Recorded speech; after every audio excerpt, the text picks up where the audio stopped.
future greater than your past. Hello everyone, welcome to the Anchor Oats platform. I'm your servant in Christ, Sister Latoya. I am super duper elated that you have decided to embark on this journey with us. Before we get started, let's send to our heart in prayer. Holy Spirit, guide me, Lord, pour into me so that I could pour into others. In Jesus' name I pray, amen. Are you ready to dig into God's word? Let's dig deeper. We're reading from Haggai 2. In the 7th month, in the 120th day of the month, came the word of the Lord by the prophet Haggai, saying, Speak now unto Zerubbabel, the son of Shealtiel, governor of Judah, and to Joshua, the son of Josedek, the high priest, and to the residue of the people, saying, Who is left among you that saw the house in her first glory? And how do you see it now? Is it not in your eyes in comparison of it as nothing? If you recall, when Solomon built the first temple, he spared no expense in materials and he hired the best talent he could find to do the work. The temple to be rebuilt could not match the majesty of that first temple. And many elders present at the laying of the foundation of the second temple who had seen the first temple in all its glory. And your first assignment to go back and read Ezra 3 verse 12, 13. In all its glory, wept at the contrast presented by the rough and unpromised appearance of the former in its beginning. How do you see it now is the question proposed. Is a comparison made between the two temples. God's estimate of things is very different from man's. And 1 Samuel 6 and verse 7, it said, But the Lord said unto Samuel, Look not on his countenance or on the height of his stature, because I have refused him. For the Lord seeth not as man seeth, for man looketh on the outward appearance, but the Lord looketh on the the heart. Yet now be strong, O Zerubbabel, saith the Lord, and be strong, O Joshua, son of Josedek, the high priest, and be strong, all ye people of the land, saith the Lord, and work, for I am with you, saith the Lord of hosts. According to the word that I have covenanted with you when ye came out of Egypt, so my spirit remaineth among you, fear ye not. For thus saith the Lord of hosts, Yet once it is a little while, and I will shake the heavens, and the earth, and the sea, and the dry land. The same God that did great things in the past was among them today. So they should be encouraged, not in man's might, but in that of God's spirit, as Zechariah 4 verse 6 alludes us. Just as God did with Joshua in Joshua 1 and verse 7 to 9, and that's going to be your assignment number 2. What did God say to Joshua? He encouraged him.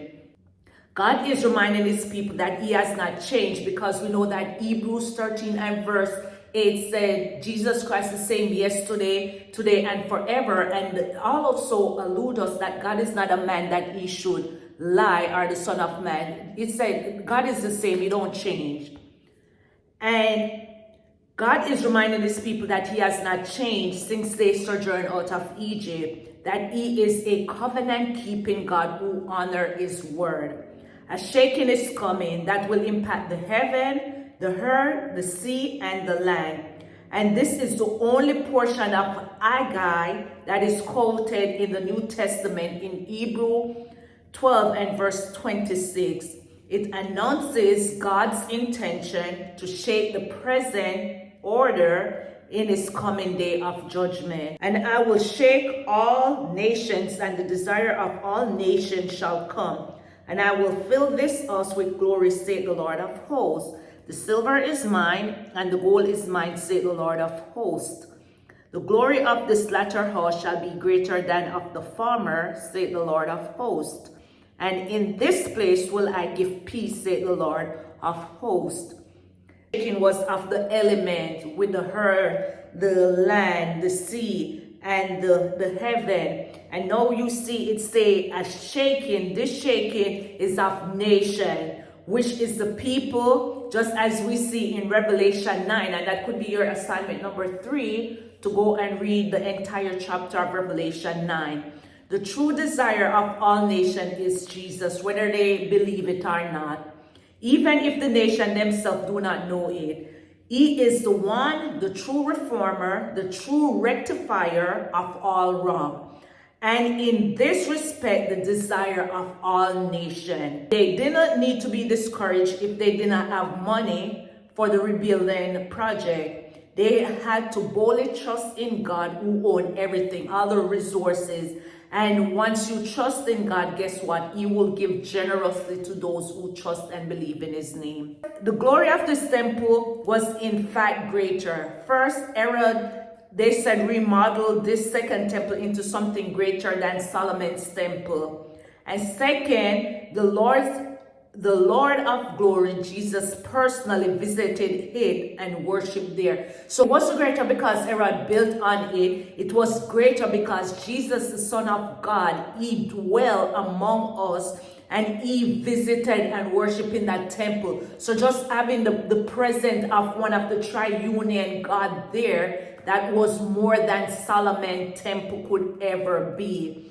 And that's why we see that God, he rather you worshiping him than just giving him like the gold, the silver, because in all actuality, everything already belonged to him. So because Jesus was personally there in the temple, visiting and worshiping it, it makes it more greater than the temple of Solomon. In the 4th and 20th day of the 9th month, in the 2nd year of Darius, came the word of the Lord by Haggai the prophet, saying, Thus saith the Lord of hosts, ask not the priest concerning the law, saying, If one bear holy flesh in the skirt of his garment, and with his skirt do touch bread or pottage or wine or oil or any meat, shall he be holy? And the priest answered and said, No. So Haggai is asking these questions to test the moral compasses of the priests to see if they are capable to understand and still discern between right and wrong. Shall it be holy? The priest answered correctly according to the law of Moses.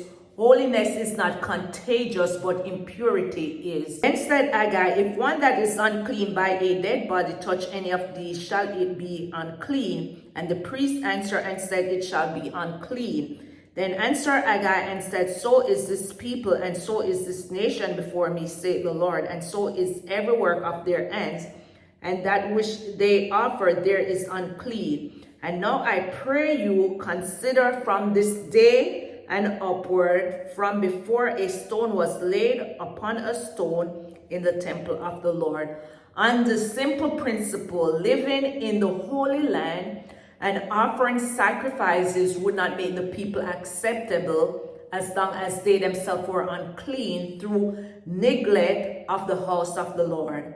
Since those days were, when one came to an heap of 20 measures, there were but 10. But when one came to the press vat for to draw out 50 vessels out of the press, there were but 20.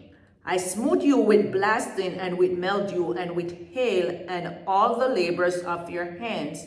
Yet ye turn not to me, saith the Lord. Consider now from this day and upward, from the 4th and 20th day of the 9th month, even from the day that the foundation of the Lord's temple was laid, consider it. We see like a repetition here going on. God is telling the people to consider, look within yourself, and the things that are happening is as a result of you neglecting me, neglecting your duty. So what if the storms that we are experiencing in our life are not random? And this verse records something that should stop us in our track. I struck all the work of your hands with blight, with mildew, with hail, yet you did not return to me, declares the Lord. God uses the harvest. He used the weather. He used the very ground beneath their feet to get his people's attention, and still they didn't turn back to him. Sound familiar? God is doing the same thing, but because our heart is hardened and we are blind spiritually, we cannot see what God is doing to get us to come back to him, because all God wants is our relationship with him, for us to be his children, and that way he can be that loving father to us. These experiences of God's chastening were real, but God's people did not learn from them. Difficult times don't necessarily bring us closer to God, and we see that over and over again happening in our world. And Jesus warned in Matthew 24 that famines, pestilence, and signs in the earth will mark the last days. But the question God asked through Haggai is the same one he may be asking us right now. Will you return to me?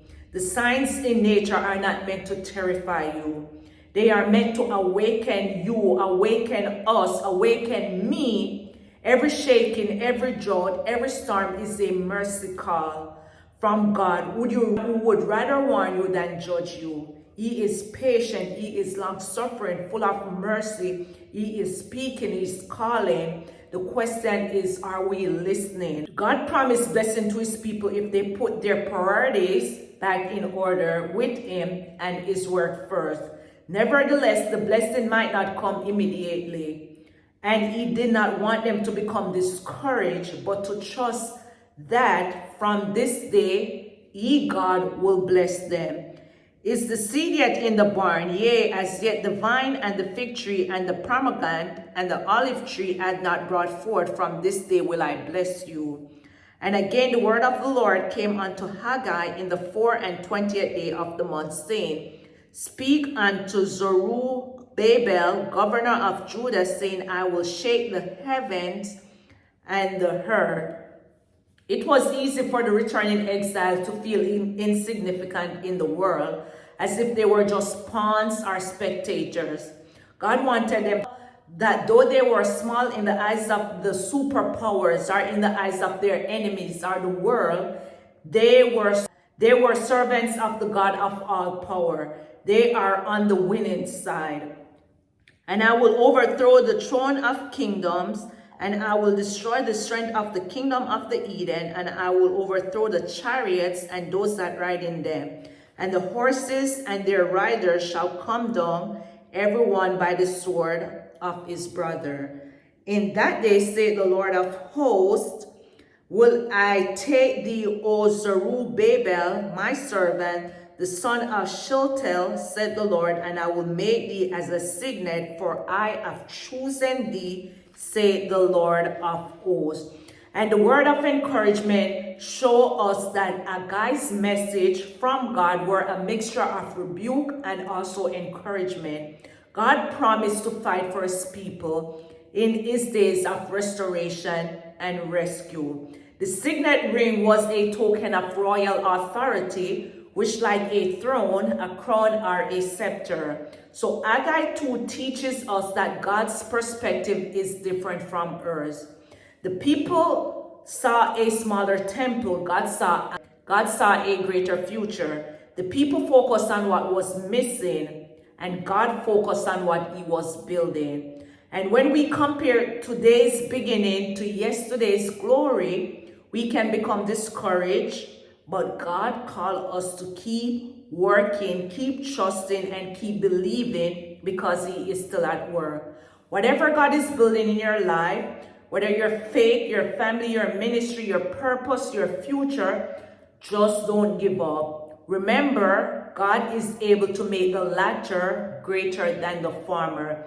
Stay faithful, stay obedient, stay encouraged. The God who began the work is still building, he's still refining, and his plans for your future are greater than you can imagine. And if this teaching resonates with you, don't forget to like, share, comment, and subscribe. And remember that God loves you with an everlasting love. And remember, our goal on earth is to plunder hell and populate heaven. And if you do not know Jesus as your personal Lord and Savior, the invitation is open. He said if we knock and you open, he will come and dine with you. Bye.